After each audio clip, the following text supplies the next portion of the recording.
시청자 여러분 안녕하십니까? 12월 2일 JBCN 뉴스 시작하겠습니다. 어제 오후 평택 시립도서관에서는 이범 교육평론가의 교육 트렌드의 변화를 주제로 자녀 교육 특강이 열렸는데요. 현재 빠르게 변화하고 있는 우리나라의 대입과 취업 트렌드에 대해서 학부모들과 자녀들에게 앞으로의 방향을 제시했습니다. 어제 저녁 평택 시립도서관 시청각실. 늦은 시간에도 불구하고 여러 학부모들이 모였습니다. 평택 고교평준화 시민연대와 안성의료복지사회적협동조합이 주최한 이범 교육평론가의 특강을 듣기 위해 자리한 것입니다. 진로, 대입, 교육 트렌드의 변화를 주제로 한 이번 특강은 우리 자녀와 학부모들에게 미래 사회가 원하는 인재에 대해서 방향을 제시하기 위해 마련됐습니다.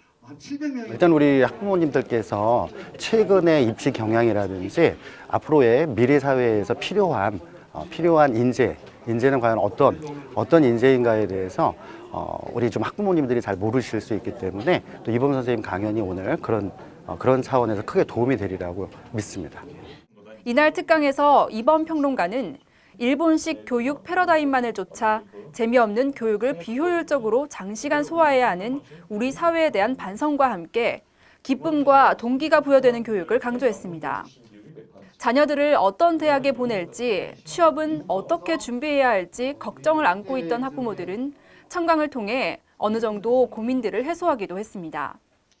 우리 애들 이제 진학할 때가 되었는데 평준화 지역에서 평준화 고교를 선택해야 하는지 아니면 자사고 같은데 그런 학교를 가는 게 유리할 건지 지금 고민을 하고 있기에 혹시 도움이 될까 해서 왔습니다. 그 대학에 대한 입시보다는 정말 아이가 어떤 것에 더 이렇게 맞춰서 할 수 있을까, 정말 아이한테 필요한 진로를 맞춰서 갈 수 있는 것들 좀 더 고민해 볼 수 있는 시간이 될 것 같다라는 시간이 돼서 오게 됐어요. 뿐만 아니라 학생을 직접 가르치는 교사에게도 교육에 대한 본질적인 고민과 함께 앞으로의 교육법에 대해서도 생각해보는 계기가 됐습니다. 단순히 이제 아이들한테 그냥 지식만 전달하는 이런 교사가 아니라 아이들이 다양한 체험이라든가 또 서로 상생하고 또 서로 협력 소통하면서 문제를 해결해 나가서 이런 것들이 발판이 돼가지고 앞으로 그 사회 나가서도 그 새로운 문제에 닥쳤을 때 서로 협력하면서 문제를 해결해 나가는 그런 어떤 능력을 좀 아이들한테 좀 키워주고 싶은 이런 생각이 있습니다. 최근 발생한 IS의 프랑스 파리 테러와 관련해 국내에서도 테러에 대한 공포감이 높아지고 있는데요. 최근 국정원 중심의 테러 통합 대응센터를 구성하자는 것을 주요 골자로 하는 테러 방지 법안이 새누리당과 새정치민주연합의 강대강 대치 속에 국회에 계류 중에 있습니다. 박근혜 대통령도 지난 24일 국무회의에서 테러 방지법의 조속한 처리를 주문한 가운데 남경필 경기도지사도 어제 기자회견을 열고 테러 방지 법안의 조속한 처리를 국회와 정치권에 촉구했습니다. 보도에 박혜미 기자입니다. 현재 국회에서는 지난 2013년부터 발의된 테러 및 사이버 테러 방지 관련 5건의 법안이 계류 중에 있습니다.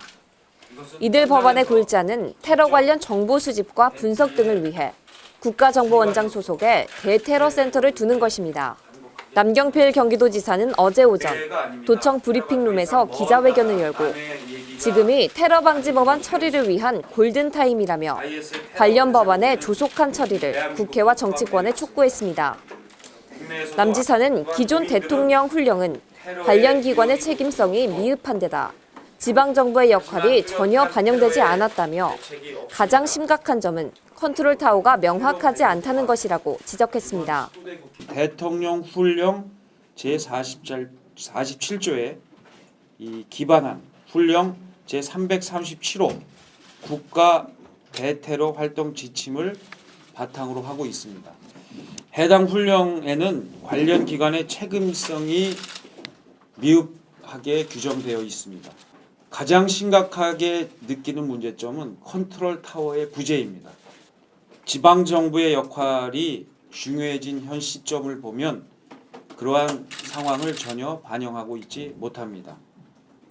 남 지사는 세월호 참사를 예로 들며 당장 테러가 발생하면 무기력한 공권력으로 인해 제2의 세월호 참사를 겪을 수도 있다고 경고하며 한중 FTA 예산안 처리만큼 시급한 안건이 테러 방지 법안이라고 강조했습니다. 지금 당장 테러가 발생하면 무기력한 공권력으로 인해 제2의 세월호 참사를 겪을 수 있습니다. 남 지사는 테러 방지 법안의 인권 침해 요소와 관련해서도 인권 침해 소지를 신중하게 토의해 그 가능성을 최소화할 수 있는 규정을 넣으면 된다고 방향을 제시했습니다. 또한 메르스 사태 때 중앙정부와 지방정부의 혼선이 사태를 더 악화시켰다며 테러 방지법은 중앙정부와 지방정부의 역할을 명확히 구분해야 한다고 말했습니다. 경기도 차원에서도 할 수 있는 테러 대응 체계 구축 계획도 말했습니다. 국장 과장급이 위원인 경기지역 테러 대책협의회를 기관장급으로 격상하는 방안을 추진하고 국정원 경기지부장과 도지사 및 31개 시장군수, 경기지방경찰청, 수원, 의정부지검 등 기관장급 시스템을 구축한다는 것입니다. 테러 방지법 제정으로 국가와 지자체 간의 대응 체계 등 전 국가적 테러 대응 태세 구축을 하여야 합니다. 우선 정부와 경기도, 시군, 민간의 대테러 대응 체계를 점검하고 실질적인 테러 대응 시스템을 구축하겠습니다. 이와 관련해 경기도는 도의회와 협의회, 대테러 예방 활동 및 피해 복구 지원 조례도 제정한다는 계획입니다.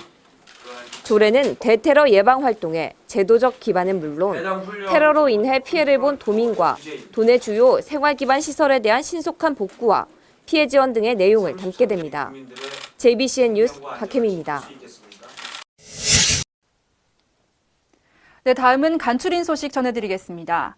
경기도의회가 내년도 유치원 누리과정의 예산을 전액 삭감하면서 경기도 무상보육 대란이 현실화되고 있습니다. 경기도의회 교육위원회는 지난 30일 정례회를 열고 경기도교육청이 편성한 2016년도 유치원 누리과정 예산 4,929억 원을 전액 삭감했습니다. 만약 본회의에서 삭감안이 그대로 반영될 경우 경기 지역 학부모들은 내년 1월부터 정부 지원금 없이 원비 전액을 자부담으로 처리해야 하는 상황에 놓이게 됐습니다. 이에 대해 새누리당 교육위원들은 다수당의 횡포라며 즉각 반발하고 나서 앞으로 예결산 특위와 본회의에서 삭감안을 놓고 진통이 예상되고 있습니다. 경기도와 농협경기본부가 어제 오전 경기도청에서 소외계층에 쌀과 김장김치를 후원하는 전달식을 가졌습니다.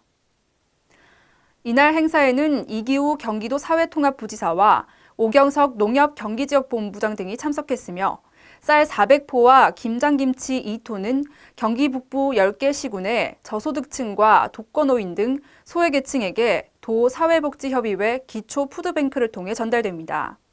이날 전달식에서 이 부지사는 주변의 어려운 이웃에 대한 관심과 사랑이 더욱 필요한 시기에 가치 있는 선물을 함께 나눌 수 있는 마음이 계속 모이길 바란다고 전했습니다. 용인시는 어제 제28회 세계 에이즈 날을 맞이해 에이즈 예방과 편견, 차별을 해소하기 위한 에이즈 바로 알기 캠페인을 실시했습니다.